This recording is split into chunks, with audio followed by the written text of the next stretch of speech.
Channel 5, KSTP TV, St. Paul, Minneapolis.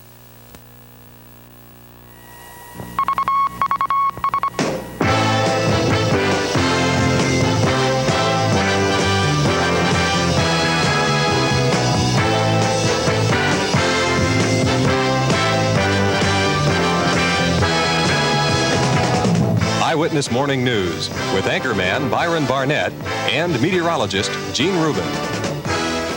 Good morning, everyone. It's Tuesday, December 1st, the first day of the month. I'm Byron Barnett. Thank you for joining us this morning. There is a winter storm warning out for the metropolitan area this morning, and let's check in with meteorologist Gene Rubin for a look at today's weather conditions. Gene? Yeah, there are winter storm warnings out, Byron, for the Twin Cities and much of Minnesota for today, and also for northwest Wisconsin. The radar within 125 miles. Let's take a look at the 85 kilometer range, or 43 miles from the Twin Cities right now. You see where the snow is falling over much of the Twin Cities metro area. The only exception, southern Dakota County, sections of eastern Washington County and northern Carver County are not experiencing any snow, but that area of snow should fill in the next couple of hours. Let's take a look at a wider range within 125 miles of the Twin Cities to see how extensive that snow area is. We're seeing snow just about to Rochester, and again covering much of the Twin Cities, out to Glencoe, north just about St. Cloud up to Pine City. And that area of snow is moving very slowly now to the north. There are lots of travelers advisories and winter storm warnings out for the area. As you see right there, expecting 6 to 8 inches or more of snow here in the Twin Cities before everything is over. Even a blizzard warning, that's what BZ stands for in the center of your screen in southeastern South Dakota. Currently in the Twin Cities, the temperature 32 degrees, and skies are cloudy with light snow falling right now. And later in the program, Byron will give you a complete look at that storm system and let you know what's going to be happening here in the Twins later today. Okay, Gene, looks pretty bad out there. I better watch the driving. The hazardous winter weather this morning has, of course, caused a number of closings and postponements. There will be no Anoka County Head Start classes today, and the Academy for Holy Angels in Richfield will be closed. The Becker and Watertown school districts will have school 2 hours late today. Also, Zion, St. Peter, and St. Paul schools will be 2 hours late today also. In the Monticello School District, there will be no preschool or kindergarten. Other classes and buses will be 2 hours late. And the Belle Plaine schools will also be 2 hours late, and there will be no kindergarten there. Classes in Mound and the Mound School District will be 1 hour late this morning. And school begins this morning in Eden Prairie. The 226 teachers there had been on strike since early October, walking the picket lines in an effort to win higher salaries and better fringe benefits. Their new contract calls for nearly a 35% increase over the next 2 years. So the average teacher will make $18,000 this year and nearly $23,000 next year. The superintendent of schools says the teachers deserve more and believes that they paid too high a price for what they won during the strike. We indicated early on that that package would require a $500,000 cut in programs and staff next year if we were to offer it. With that fair warning, we went ahead and did finally settle with those numbers, and we do intend next year to make those cuts. Some of those cuts may cost some of the teachers their jobs, but the majority say they're happy with the settlement for now. Today, state lawmakers are meeting for their third special session this year. They'll be discussing ways of dealing with the state's $250 million deficit. Minnesota's public schools will likely feel the crunch, so members of the State School Boards Association were briefed by legislators yesterday, many of whom said they'd fight the governor's proposed $280 million school aids cut. And I reject the notion that you can cut $770 million out of this budget and not have an adverse impact, a negative impact on the quality of education in this state. It cannot be done, ladies and gentlemen, and I reject that out of hand. Only Representative Glenn Sherwood, speaking for the powerful House minority, mouthed the kind of support CUI is looking for. But we do concur with the necessity for the magnitude of those reductions and other points of the governor's proposals we do concur with. DFLers Senator Roger Moe and House Speaker Harry Sieben agreed that while schools would not be spared by the cuts, they would not be as severe as those suggested by the governor. The time now is 6:34 and the temperature in the Twin Cities is 32 degrees. Let's check in with Wayne Harrison from Metro Traffic Control for a look at this morning's traffic situation. Wayne? Well, Byron, our roads in the metropolitan area are snow-covered, compacted, and slippery, and generally a combination of conditions between ice, slush, and snow and wet roads. Just about everything on our freeways. Generally on all of our major freeways, at least one lane open with wet roads, although that is beginning to freeze. To the south of us, the roads are in much worse condition, and we have very heavy snow amounts in the south of us, and the roads are kind of snow-covered there. But traffic continues to move along, although a little below normal speeds in the Twin City area. Wayne Harrison, Metro Traffic Control, exclusively for Eyewitness News. Byron? The Franklin Avenue area in South Minneapolis has the second largest urban Indian population in the country. It is also considered one of the poorest areas of the city.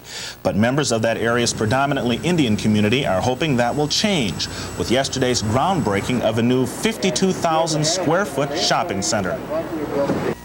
We see that this project will create jobs for area residents, 96 to be exact, provide goods and services for the people living here. It'll be a catalyst for other development. It'll do all kinds of good things, we hope. The American Indian Business Development Corporation first began developing the $2.5 million project nearly 6 years ago. And the Indian Corporation says this is only the beginning. More construction is slated for early next year. The Twin Cities' most famous madam was in court yesterday. Rebecca Rand has been arrested on 4 felony counts of promoting prostitution and on 4 gross misdemeanor counts, receiving profits from prostitution. Police have made several prostitution-related arrests at Rand's Relax Lounge massage parlor in the past 3 years. But those cases have either been dismissed or continued. A gag order has been issued in this case, so while Rand herself cannot talk about her case, she says police should not be spending their time arresting prostitutes. I feel that the police department and the attorneys involved, the city attorneys and the county attorneys, should really be embarrassed that they don't have anything better to do with their time than to worry about this type of activity. Rand's case was continued until December 10th, and while she did not enter a plea yesterday in court on the charges against her, she is expected to enter a plea of not guilty. Joseph Turry went on trial yesterday for the murder of Diane Edwards. Prosecutor Thomas Van Horn said the state will prove that Turry is the man who abducted Edwards as she walked home after work 1 year ago, then raped her and stabbed her to death. Her body was discovered in a wooded area in Sherburne County 2 weeks after her disappearance. The prosecution intends to call nearly 40 witnesses in testimony that's expected to run a full 2 weeks.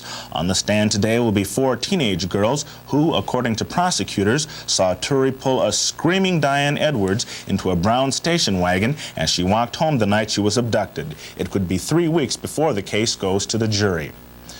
The time now is 6:37 and the temperature in the Twin Cities is 32 degrees. Our live action cam is out at 35W and Franklin Avenue right now, watching the traffic go through the slush and snow. It's pretty wet out there. We'll take a complete look at today's weather forecast with meteorologist Gene Rubin when Eyewitness News returns.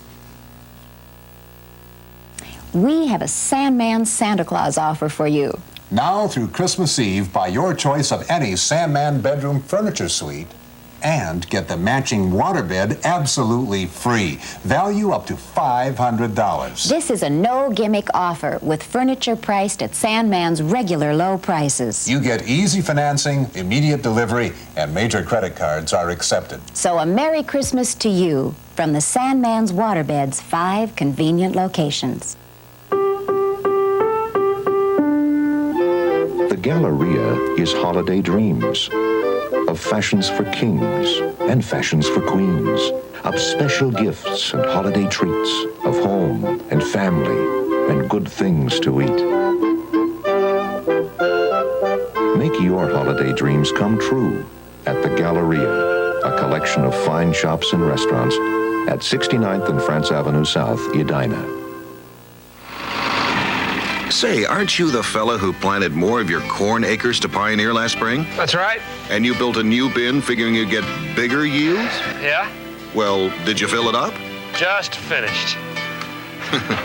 Bet you're feeling pretty good. Well, I'd feel a lot better if I'd built a bigger bin. Living and learning and planting Pioneer.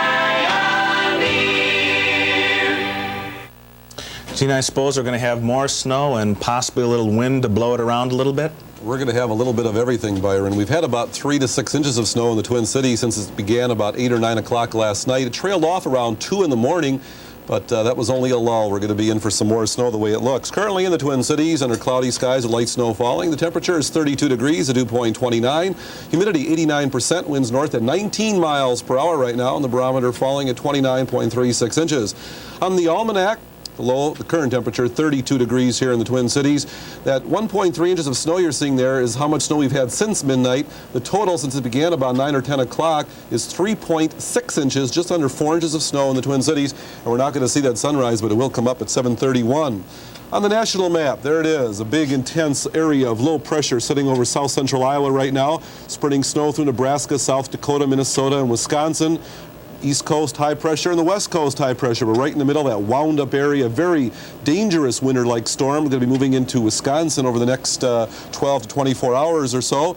Quite a few travelers advisories and winter storm warnings, even a blizzard warning out for good measure. Those travelers advisories you see there are for 1 to 3 inches of snow today, new snow that is, and some blowing and drifting causing lots of driving problems. A winter storm warning for much of our area, including the Twin Cities, eastern Minnesota, northwestern Wisconsin, where total accumulations are expected in the 6 to 8 inch range. Even a blizzard warning, that's at BZ, you see there in the middle of the screen, for southeastern South Dakota. They're expecting an excess of 10 inches of snow today with drifts exceeding 10 feet. Just a mess down there around the Sioux Falls area in southeastern South Dakota. Well, let's look back at KSTP's color radar from about midnight last night, and we'll see where that snow was sitting right over the Twin Cities. There it was, inundating the Twin Cities area with lots of heavy snow, at least at midnight. And the next several hours, that snow actually moved to the north and northwest and sort of died out. But now a new area of snow is starting to form live within 125 miles of the Twin Cities. Snow is now covering about 90% of the Twins. Some heavier snow up between St. Cloud and the Twin Cities area. The snow now area relatively stationary or moving very slowly to the north. We're going to get some more snow before the day is over. How much more snow is falling to the south of us? Let's take a look at the wide area radar network from Des Moines, Iowa. We're now seeing some rain and snow around Des Moines up to Waterloo, and this area of rain and snow is moving to the north, so we're not out of it by any means. The satellite loop over the 5-state region for the last 8 hours will show you all the clouds just sitting especially around Minnesota. The darker clouds you see there are the clouds associated with the heavier snow, and it looks like it's going to be covering eastern and southern Minnesota for the next 6 to 12 hours.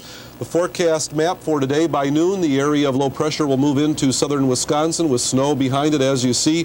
Some colder air moving down from the north. The forecast map for tomorrow has an area of low pressure moving northeast of Lake Superior, and the snow should be ending and tapering off after midnight tonight here in the Twin Cities, moving into Wisconsin for tomorrow.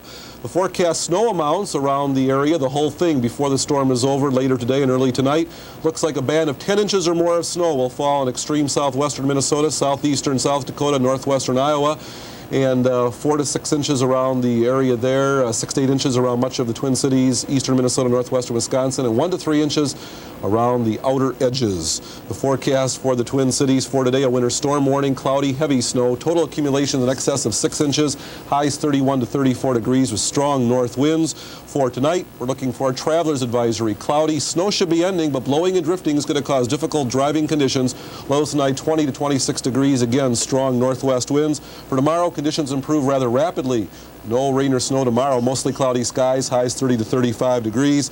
So basically, Byron, looks like the worst is not over yet. We could get about 6 to 8 inches before it's over entirely. It will get worse later this morning and early this afternoon. That's right, Gene. And you can't overemphasize cautious driving. I know I had to take it easy coming in this morning myself. Thank you, Gene. The time now is just 17 minutes before 7 o'clock, and the temperature in the Twin Cities is 32 degrees. We'll have more news, weather, and sports when Eyewitness News continues. This commercial doesn't have dancing girls or models in slinky jeans. It does offer from Mako Auto Painting and Body Works some straight facts in the event you have an accident with your car. Mako knows that your car is your main means of transportation and will work closely with your insurance rep to settle your claim quickly, fix your car, restore its body, and make it as safe as before your accident. We also fix dents, remove rust, and will paint your entire car new again at prices lower than you'd ever believe. That's Mako. It just makes good sense. How would you like to step into the sunshine whenever you want? Like at a summer pool party or at a lush island beach, even if it's winter or raining. I do it all the time, because whenever I want it, I've got it with my Spurdy sun lamp. I get a healthful glow that makes me look and feel great. So tan with the Spurdy sun lamp, because with Spurdy, whenever you want it, you've got it. Available at Sears. An intensive search is underway in southern Corsica for the wreckage of a Yugoslav jetliner that crashed shortly before landing on the French Mediterranean island. The DC-9 plane was believed to be carrying about 170 passengers, and it crashed in a mountainous region of the island while making its final landing approach. The plane had taken off from northern Yugoslavia. The French Air Traffic Control Center in southern France said the airliner sent a distress message shortly before it was due to land. Soon after that, the airport lost radio and radar contact with the plane. The Los Angeles County coroner says an intoxicated Natalie Wood apparently slipped while trying to board a small dinghy next to her husband's yacht and drowned in a panic. Wood's body was found floating off Santa Catalina Island Sunday morning. Hundreds of people protested in Cincinnati yesterday as President Reagan arrived to address a Republican fundraiser. Reagan used the garage entrance of the hotel where he spoke, and he didn't see the demonstrators, who were protesting cuts in social welfare programs. We have more from ABC. President Reagan, ending his Thanksgiving vacation, traded the warmth of Southern California for the cold of Ohio. He stopped in Cincinnati before returning to Washington to speak at an Ohio State GOP fundraiser. The president quickly turned to his main preoccupation right now, the federal budget, and the congressional Democrats who have thwarted his cuts. We're completing 14 months without a budget. Your state isn't run that way, and we didn't run California that way. In fact, I don't believe I can remember any state ever practicing the fiscal irresponsibility that has characterized the majority party leadership in Washington over these past 3 or 4 decades. Speaker O'Neill says that I know less about the budget than any president he's ever known. Well, maybe we're not talking about the same kind of budgets. I presided over 8 balanced budgets as governor of California, and he's only seen a balanced budget once in his 27 years in Congress. The president now has 2 weeks to persuade that majority leadership in Congress either to accept his budget cuts or compromise on them before mid-December, when the continuing resolution that's keeping the government going runs out. Jack Smith, ABC News, with the president in Cincinnati.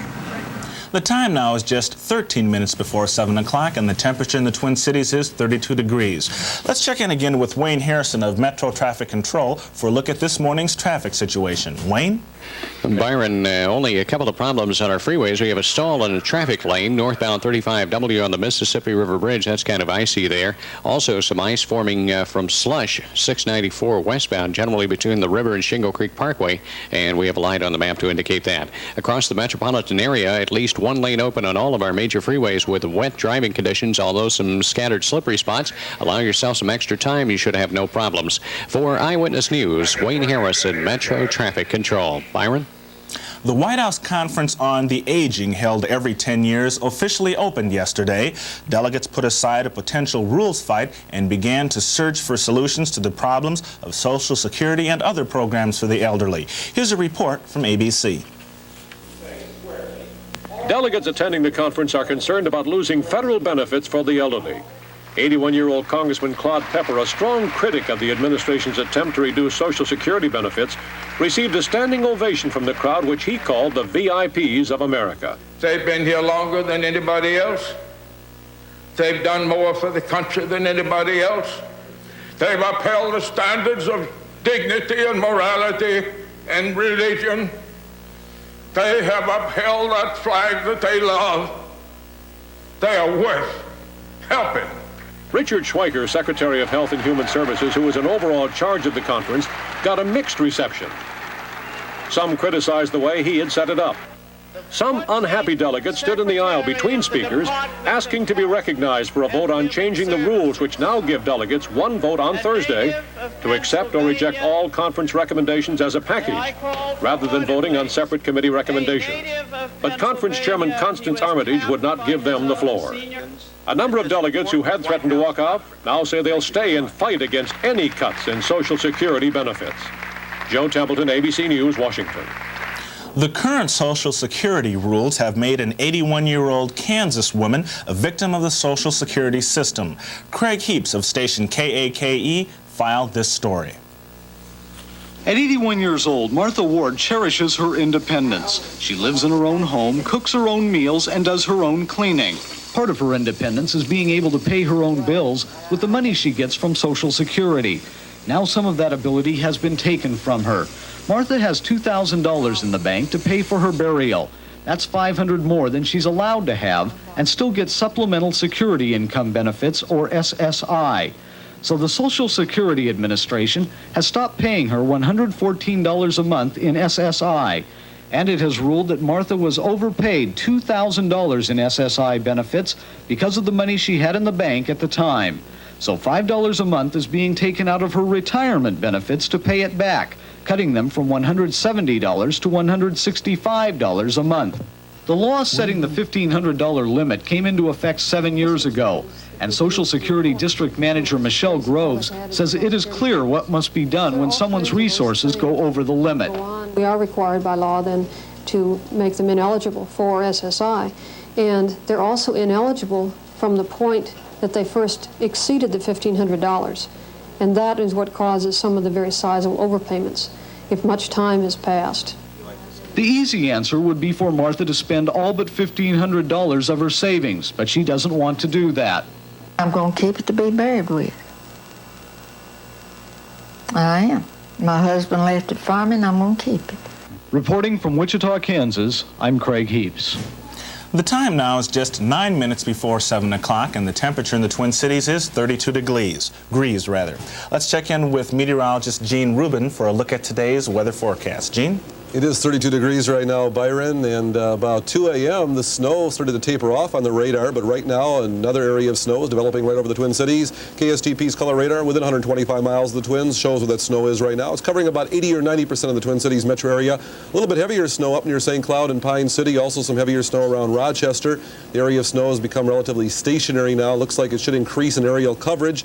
Currently in the Twin Cities, right at freezing, 32 degrees, the dew point 29, humidity 89%, north winds 19 miles an hour. Going to start blowing some of that snow around the next few hours. Barometer falling at 29.36 inches. And Byron, a little bit later in the show, we're going to show you how much snow we expect to fall over much of the upper Midwest, ranging anywhere from 1 inch to maybe more than 10 inches in parts of Minnesota. Okay, Gene, that is 32 degrees. The time now is just 8 minutes before 7 o'clock. The Gophers win big, but not before encountering some opening night jitters. And out at the Met, it's the same old story. The North Stars settled for a tie. Those stories and the rest of the sports when Eyewitness News continues. For the past 4 years, the Sylvania Superset has beaten RCA and Zenith in an independent test for best overall color picture. What about Sony? And now, for the 5th time, more people once again pick the 19-inch Sylvania Superset over RCA and Zenith. What about Sony? And this year, we even tested against Sony and won. Kurtz TV, Mel's TV, Lurkey's Amalgamated. The only serious solution to indoor air pollution, Ecologizer CA90 air treatment systems. The unique CA90 natural cleansing system is scientifically superior to anything else. It removes tobacco smoke, odors, dust, and pollen from the air continuously. Ecologizer CA90 air treatment systems for home, office, and auto. Anything else is less. Now at all Target stores. The North Stars didn't win last night, but they didn't lose either. Once again, the Stars ended up with a tie game, their 8th this year and their 5th in the last 7 games. The final score at Met Stadium Monday night was Minnesota 2 and the Colorado Rockies 2. Craig Hartsburg opened the scoring with his 2nd goal of the year, and after the Rockies tied it 1-1, Hartsburg got goal number 3 to put the Stars back on top. But the Rockies' Don Lever evened the score at 2-2, and that's how the game ended. The Stars play Vancouver tonight in Vancouver, and then on Saturday it's back home to play the New York Islanders at the Met. That game is sold out. The Minnesota Gopher basketball team made up for a slow start last night by pouring it on to win in the second half. It was the season opener for the Gophers, and they beat San Francisco State 88-69 at Williams Arena. The 10th-ranked Gophers were cold in the opening minutes of the game and were down by 2 points at the half. But the second half was a different story, as the Gophers, who were led by Randy Brewer's 20 points, outscored San Francisco 14-1 in the first 6 minutes of the second half. Tonight, the Gophers meet Dayton for a home game. Coach Jim Dutcher says that will be a tougher game. Two playoff contenders met last night in the Monday Night Football game. If you weren't up to see the end of that game, it was a different story. Here it is from ABC's Dick Sanders. Quarterback Ron Jaworski ran for 2 first downs after the opening kickoff to spark the Eagles to a 7-0 lead. Wilbert Montgomery scoring the touchdown from the 1. In the second quarter, Miami's David Woodley matched Jaworski with this scramble to the 5. But then Andra Franklin fumbled into the end zone, and Jerry Robinson recovered for the Eagles. Miami did manage a Uwe von Schamann field goal to make the score at halftime 7-3 the Eagles. The only scoring in the third quarter was a 42-yard field goal by Tony Franklin to increase the Philadelphia lead to 10-3. They needed it because the Miami defense was bottling up the Eagles like this on 3rd and 1. After the resulting punt and 2 penalties against the Eagles, reserve quarterback Don Strock passed to Duriel Harris to tie the score 10-10. Moments later, Lyle Blackwood intercepted a Jaworski pass to set up this game-winning field goal by von Schamann. Philadelphia fumbled away the kickoff to ensure the final score, 13-10, Miami over Philadelphia. This is Dick Sanders reporting. Another pitcher has joined the ranks of those players winning Rookie of the Year honors. Fernando Valenzuela won the National League honor, and now a New York Yankee has been named Rookie of the Year in the American League. ABC's Ron DePaulis reports. New York Yankees pitcher Dave Righetti won the American League Rookie of the Year award for 1981, garnering 23 of 28 first-place votes by sports writers who cover American League teams. Righetti was called up from the Yankees farm team in Columbus, Ohio in May and went on to post 8 wins and 4 losses in the strike-shortened season.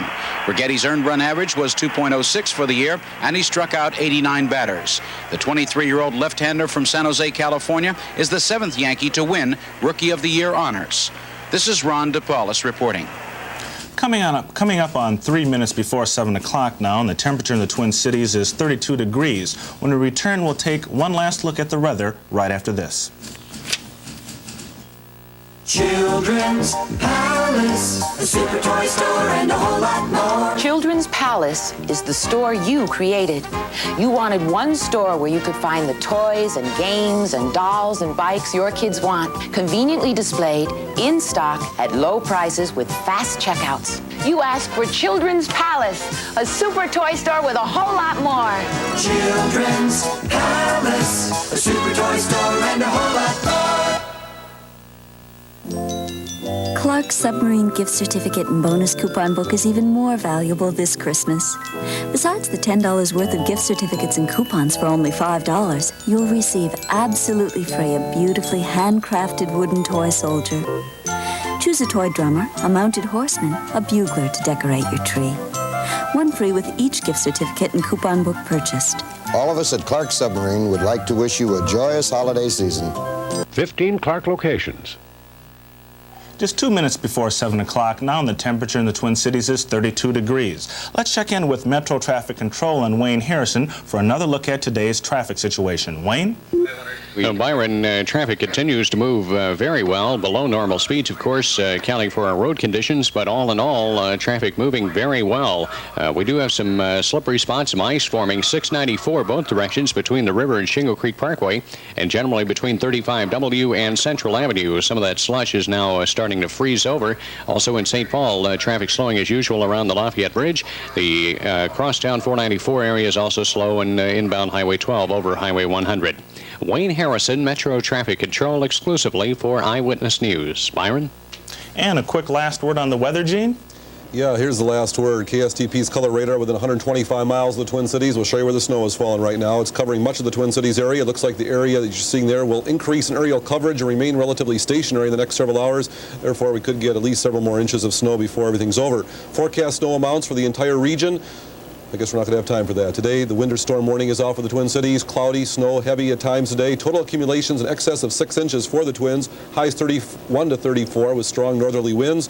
And looks like we're going to have quite a bit of snow and blowing snow today, Byron. Motorists should exercise extreme caution while driving and plan extra time for travel. Okay, Gene, thanks. Very quickly here, a few schools will be closed today. There will be Anoka County Head Start classes today, and the Academy for Holy Angels in Richfield will be closed. Also, these schools will be late. The Becker and Watertown school districts will have school 2 hours late today. Also, Zion, St. Peter, and St. Paul schools will be 2 hours late. In the Monticello School District, there will be no preschool or kindergarten. That's it for this edition of Eyewitness News. We now go to Good Morning America. Have a nice day. Good morning. I'm Joe Engel. And I'm Richard Truly. We're the crew of Columbia. Good morning.